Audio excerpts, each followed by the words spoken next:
આજે Ahmedabad અન્નાપાર્ક Nilkanth Mahadev hall number 1 ખાતે આજે સમસ્ત ગુર્જર સમાજ અમદાવાદના અગ્રણીઓ દ્વારા ગુર્જર સમાજના સુધારક અને ગુર્જર સલામત આંદોલનના પ્રણેતા તેમજ રાષ્ટ્ર સેવામાં જેનું મહત્વનું યોગદાન છે તેવા સ્વર્ગસ્થ કર્નલ કિરોડીજી ભૈસાના આ સદગત આત્માને શ્રદ્ધાંજલિ આપવાના કાર્યક્રમનું આયોજન કરવામાં આવ્યું હતું। આ પ્રસંગે અમદાવાદમાં વસતા રાજસ્થાનના ગુર્જર સમાજના અગ્રણી એવા વીરેન્દ્રસિંહ ગુર્જર, અમરસિંહ ગુર્જર, રાજીભાઈ ગુર્જર રાષ્ટ્ર સેવા અને સમાજ સેવામાં જેઓનું મહત્વનું યોગદાન હતું અને 2007માં ગુર્જર સમાજના આંદોલનના પ્રેરણા હતા તેવા કર્નલ તેઓ પોતાના સમાજ માટે જે મહત્વપૂર્ણ યોગદાન આપ્યું છે અને તે યોગદાનને સમાજ ક્યારેય ભૂલી શકે તેમ નથી।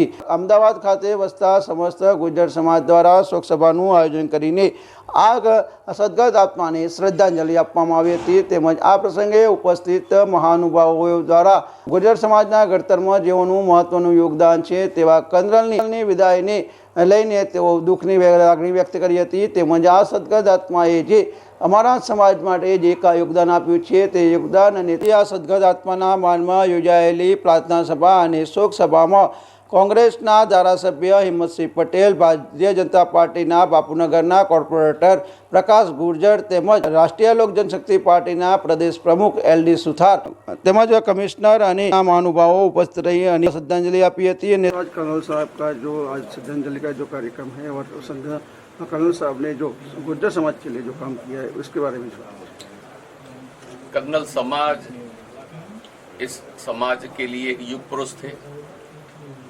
आज वो हमारे बीच में नहीं रहे। वो एक आर्मी में कर्नल के तौर पर भी उन्होंने अपने कार्यकाल में एक समाज के लिए, एक राष्ट्र के लिए एक बहुत ही अच्छी तरीके से कर्नल पद को निभाया।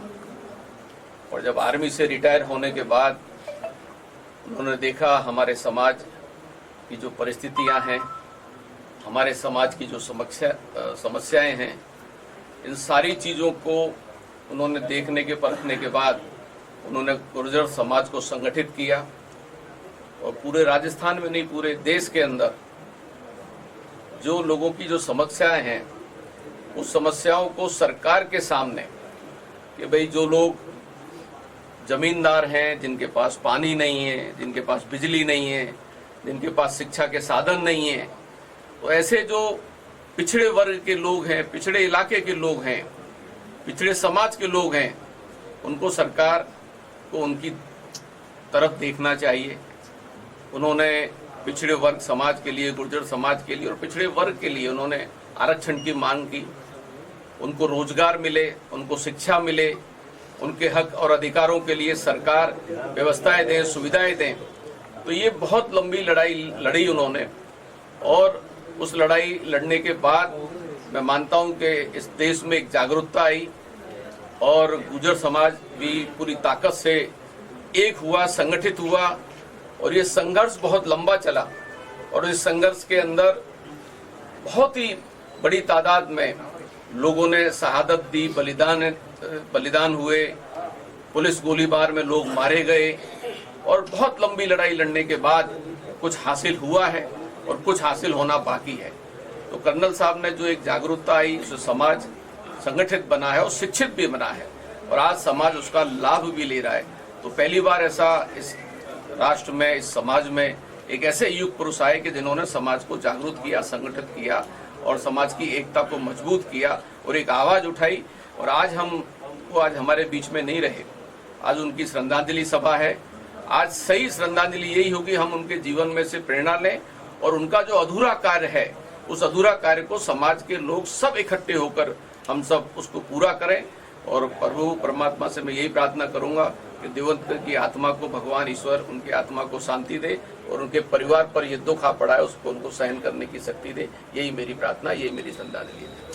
प्रकाश जी, आज कर्नल साहब ने आज अपने बीच नहीं रहे और आज कर्नल जी का जो श्रद्धांजलि का जो सभा रखा है और आज कर्नल जी ने आपके समाज के लिए क्या योगदान दिया? कर्नल साहब ने सबसे पहले तो फौज के अंदर जाके राष्ट्रभक्ति अपनी प्रदर्शित की। उन्होंने देश की सेवा की, समाज की सेवा की, देश की सीमाओं को सुरक्षित रखने के लिए अपना जीवन निर्वाह किया। उसके बाद उन्होंने रिटायरमेंट के बाद गांव-गांव जाकर, मुझे व्यक्तिगत रूप से भी याद है, हर गांव में जाके वो लोगों को जागरूक करने का काम करते थे, शिक्षित करने का काम करते थे, उन लोगों को संगठित करने का काम वो करते थे। और उसी समय दरमियान एक आरक्षण की मांग भी हमारे समाज में खड़ी हुई। समाज के जो बच्चे पढ़ाई कर रहे थे, उन बच्चों को जो स्पर्धात्मक परीक्षाएं हैं, उन परीक्षाओं के लिए आरक्षण यदि मिले तो हमारे समाज के बच्चे आने वाले समय के अंदर प्रशासनिक सेवाओं में अपनी सेवा दे सकें, इस प्रकार की व्यवस्था खड़ी हो सके, उसके लिए उन्होंने खूब बड़ा जन आंदोलन किया। और मैं समझता हूँ आजाद भारत के अंदर सबसे बड़ा किसी समाज का यदि आंदोलन हुआ तो गुर्जर समाज का आंदोलन हुआ, और जिसकी अगुवाई आदरणीय कर्नल साहब ने की। पूरा जीवन उन्होंने अपना इसमें निर्वाह किया।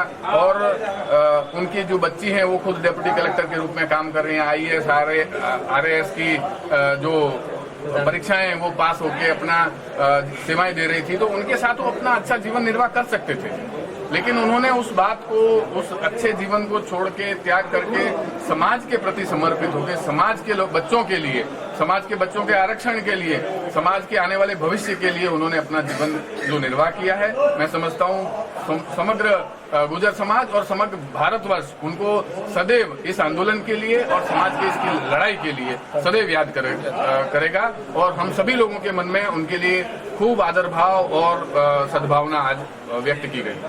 प्रकाश जी, आपने जो मंदिर की बात बोली है, इसी तरह जो कर्नल साहब ने जो समाज के लिए इतना योगदान दिया है, तो मंदिर तो कर्नल साहब का भी बनना चाहिए ना। देखिए, मंदिर सर्वप्रथम तो उसके लिए हम देवनारायण भगवान का मंदिर बनाने के विषय में बात हुई है। और कर्नल साहब की जो मूर्ति है उनकी स्थापना किस प्रकार करनी, जैसे राजेश पायलट साहब की जो मूर्ति है उसकी स्थापना की गई थी, उसी प्रकार से पूरा समाज एकत्रित होके, केवल अहमदाबाद का समाज एकत्रित होके इस निर्णय को नहीं करेगा। समग्र समाज सारे राज्यों के अंदर, राजस्थान, दिल्ली, उत्तर प्रदेश, मध्य प्रदेश, हरियाणा तक के जो गुर्जर समाज है, सब मिलके इसका एक कोई उचित निर्णय करेंगे। इस प्रकार का हमारे मन में विचार है। अभिनंदन जी, आज कर्नल साहब आपके बीच नहीं रहे और आज कर्नल साहब की जो श्रद्धांजलि की शोक सभा का आयोजन आज अहमदाबाद में आपने किया है, तो आज के इस तात्पर्य से जो कर्नल साहब ने आपके समाज के लिए जो योगदान दिया है उसके आगे कैसे बढ़ाओगे आप? सर्वप्रथम तो हम कर्नल साहब को श्रद्धांजलि, अश्रु से श्रद्धांजलि देना चाहते हैं। उनके लिए कोई हमारे पास शब्द नहीं है, क्योंकि उन्होंने जो किया है समाज के लिए, हम उसके सदा कर्जदार रहेंगे। उनके जो बताए हुए रास्ता पे हम जो उन्होंने मैसेज दिए हैं समाज के नाम से, कर्ज मुक्त समाज, शिक्षित माँ बेटी, एक शब्द मेरा बहुत अच्छा लगा था कर्नल साहब का, मेरी रैम पे आ रही बेटी कब एक कप चाय पिलाएगी, जब वो शिक्षित हो जाएगी तो मैं उसके हाथ से एक कप चाय पीना चाहता हूँ। वो बहुत अच्छा शॉर्ट में उन्होंने सब कुछ कह दिया समाज के लिए। तो वो सब के लिए आज समाज उनके अगर उनको सच्चे दिल से श्रद्धांजलि देना चाहते हैं तो वो उनके जो उन्होंने बोले, जो उन्होंने बैक बोले, उन्होंने जो उनका अनुसरण है उन पर उनको, हम समाज को उनका करना चाहिए पालन। और इसी उसके उपलक्ष्य में हमने गुर्जर समाज ने यहाँ पर गुजरात में एक श्रद्धांजलि प्रार्थना सभा रखा है, उसमें सभी लोग आए। गुर्जर समाज ने जो प्रार्थना सभा और श्रद्धांजलि का कार्यक्रम तो रख दिया, पर इससे आगे समझ उसके जो विचार है कर्नल साहब के, उसको ले जाने के लिए आप गुर्जर समाज आगे क्या करेगा? उनके बताए हुए रास्ते पे फॉलो करेगा, चलेगा। और हम सभी समाज से उम्मीद करते हैं कि उनके बनाए हुए रास्तों पर चले तो आज समाज काफ़ी आगे, उनके जो सपने थे उनको पूरा कर सके। और इसके जो कर्नल साहब का जो मंदिर भी बनना चाहिए, उसकी प्रतिमा भी वो होनी चाहिए जो समाज के लिए एक प्रेरणा स्तुति हो, इसके लिए कोई राह चिंदेंगे? नहीं, कर्नल साहब का सपना था कि समाज कर्ज मुक्त हो, पढ़ाई पर ध्यान दे। मंदिर के लिए उन्होंने लास्ट में भी यही शब्द कहा कि मेरे को मंदिर से ज़्यादा मेरे परिवार, मेरा समाज पढ़ा लिखा होना चाहिए। तो हम ज़्यादातर उनके फॉलो करने के उस पर पढ़ाई पर ज़्यादा ध्यान देंगे। और जो सब परिवार कर्ज से और एक यूनिटी बनाएंगे, उसमें जैसा भी हमसे योगदान होगा उनके अनुसरण हम उस पर चलेंगे। आपके जो कलेक्टर साहब हैं उसने भी बोला है कि एक समाज के लिए एक भवन बनना चाहिए, समाज के बच्चों के लिए जो सुविधाएं होनी चाहिए, इसके बारे में क्या सोचा है?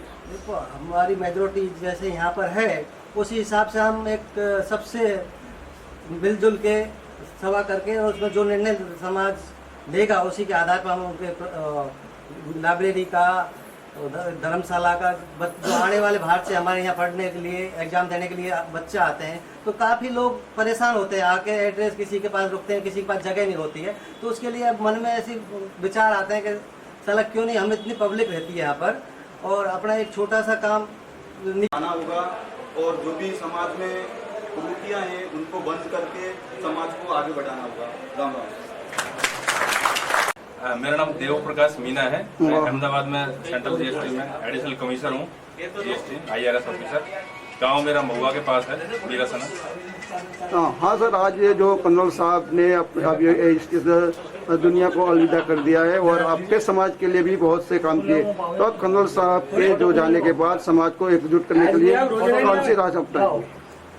मैं कर्नल साहब से प्रभावित रहा हूँ व्यक्तित्व से, किस तरीके से एक सरकारी आदमी को किस तरीके से एक सरकारी नौकरी करने के बाद समाज के लिए क्या योगदान दे सकता है कोई, उसका उदाहरण इससे ऐसा कोई हो नहीं सकता जैसा कर्नल साहब ने दिया। समाज में बहुत सारी अशिक्षा है, बेरोजगारी है और सारी बुराइयां हैं, कुरीतियां हैं, और समाज के हकों के लिए जो संघर्ष उन्होंने किया। अभी मैं सुन रहा था कुछ पॉलिटिशियंस को, तो वो उनके श्रद्धांजलि सभा में आकर के भी उनके सिद्धांतों को पलट रहे थे। वो मतलब वो उदाहरण दे रहे थे कि एक चाय वाला कैसे 2 लाख रुपए मंदिर के लिए दे रहा है, तो वो बाबा साहब को भूल गए। उस टाइम कर्नल साहब ने क्या कहा कि पैसा पढ़ाई में खर्च करो, अपने मतलब कर्जा चुकाओ, अपने शिक्षा दो, स्वास्थ्य पर ध्यान दो। तो क्या आप लोग यहाँ पे ये सब मतलब इस बात को भूल गए कि कम से कम आज के दिन उनका संदेश याद रखते? किस तरीके से मतलब वो कह रहे हैं कि एक एक पैसे को बचाओ, फिजूल खर्ची मत करो, समाज को शिक्षा में खर्च करना है। तो आप लोग यहाँ पे कमा रहे हो, मेहनत कर रहे हो, अपने घर को छोड़ के यहाँ पे आए हो, करोड़ रुपए आप इकट्ठे करके यहाँ पे एक मंदिर बनाओगे। उसकी बजाय यहाँ पे आप सरदार धाम बताया पटेलों ने कि आप यहाँ पे गुजर धाम नहीं बना सकते, जिसमें आपके समाज के हजारों बच्चे, सैकड़ों बच्चों का फ्यूचर सुरक्षित रहे। जयपुर में मीना हॉस्टल है, वैसे भी समाज ने बनाया हो, हजारों रुपए इकट्ठे करके लोगों ने, तो क्या गुजर वहाँ पे और कोई अच्छा नहीं बन सकता? तो मेरा संदेश ये है कि अगर आप बाबा साहब को, कर्नल साहब को श्रद्धांजलि देना चाहते हैं तो समाज के पैसों का सदुपयोग करें, ऐसे अनुत्पादक कार्यों में खर्च नहीं करें, उसको पूजा पाठ अपने घर में भी करें। और एक मंदिर बहुत है, मैं नहीं कह रहा मंदिर नहीं बनाओ, लेकिन वो कह रहे हैं कि वहाँ भी बनाओ, वहाँ भी बनाओ। उसके बजाय आप हॉस्टल बनाओ, रेजिडेंशियल कॉम्प्लेक्स बनाओ, लाइब्रेरी बनाओ, स्वास्थ्य के लिए कुछ और मतलब प्रयोग करो ताकि और बच्चे हेल्थी रहें, और महिलाओं के शिक्षा के लिए गरीब जो परिवार है उनको आर्थिक रूप से मदद करो। क्राउड फंडिंग जिसको कहते हैं, 100-100, 200 रुपए उगा करके भी, तो ऐसे संगठन बना करके, ट्रस्ट बना करके आप इस तरह कार्य कर सकते हो। तब जाके एक नया समाज बनेगा, सशक्त समाज बनेगा, जो अंधविश्वास से मुक्त होगा, जो लॉजिकल थिंकिंग सोचेगा, वैज्ञानिक दृष्टिकोण विकसित करेगा, और भारत के साथ ही विश्व में गुर्जर समाज का नाम होगा, ऐसा मेरा मानना है। Thank you. समस्त गुर्जर समाजना अग्रणीओ द्वारा अमदावाद खाते જે કંદરાલની શોક સભાને અને શ્રદ્ધાંજલિ કંદરાલે સમાજ માટે જે સમાજ સેવાના કામો કર્યા છે અને સમાજને એક શિક્ષિત બનાવવા તેમજ બેટીના શિક્ષણ માટે પણ જે ભાર મૂક્યો છે, તેમજ સમાજનું જે ઉત્થાન થાય અને સમાજમાં સુધારા તેમાં થાય તે માટે સમાજમાં જે સમાજના શિક્ષણમાં વધારો થાય તે માટેની સેવાકીય પ્રવૃત્તિઓ વધારવા માટે કંદરાલની આ સેવાઓને વધુ આગળ લઈ જવા માટે એકજૂટ થઈને કામ કરવાની પણ અપીલ કરી હતી। સમાજના અગ્રણી ગુમાવીને તેમને પોતાને દુઃખ છે, સાથે સાથે કંદરાલના પરિવારજનોને પણ આ તેમના દુઃખમાં ભાગીદાર થવાના એક હેતુથી આજે આ શોક સભાનું આયોજન કરવામાં આવ્યું હતું, તેમ સમાજના અગ્રણીઓ દ્વારા જણાવવામાં આવ્યું હતું। મહેન્દ્ર રાવળનો રિપોર્ટ, યુક્રાંતિ ઇન અમદાવાદ। સમાજમાં રહેલા કેટલાક કુરિવાજો દૂર કરવાની સાથે સમાજને એકજૂટ અને સંગઠિત બનવાની સાથે પગભર બનવા માટેની જે અપીલ કરી તેને સમાજના પાયામાં મજબૂત બનાવવાનું જે કામ કર્યું છે તેવા કંદરાલને સદગત આત્માને શ્રદ્ધાંજલિ આપીએ છીએ। અને ગુર્જર સમાજના સમાજ સુધારક અને ગુજરાત સમાજ અનામત આંદોલનના પ્રણેતા એવા કંદરાલ એ સમાજ સુધારામાં અનેક મુદ્દાઓને લઈને સમાજ પાયાની સેવાઓથી લઈને અનેક કાર્યો કર્યા છે, જેને કારણે આજે સમાજમાં અનેક સુધારા થયા છે અને સમાજની એકતા વધી છે। આમ સમાજ સુધારકની સાથે સાથે સમાજના કેટલાક કુરિવાજો દૂર કરવા માટે સમાજમાં રહેલા કેટલાક કુરિવાજો દૂર કરવાની સાથે સમાજને એકજૂટ અને સંગઠિત બનવાની સાથે પગભર બનવા માટેની જે અપીલ કરી તેને સમાજના પાયામાં મજબૂત બનાવવાનું જે કામ કર્યું છે તેવા કંદરાલને સદગત આત્માને શ્રદ્ધાંજલિ આપીએ છીએ।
शांति।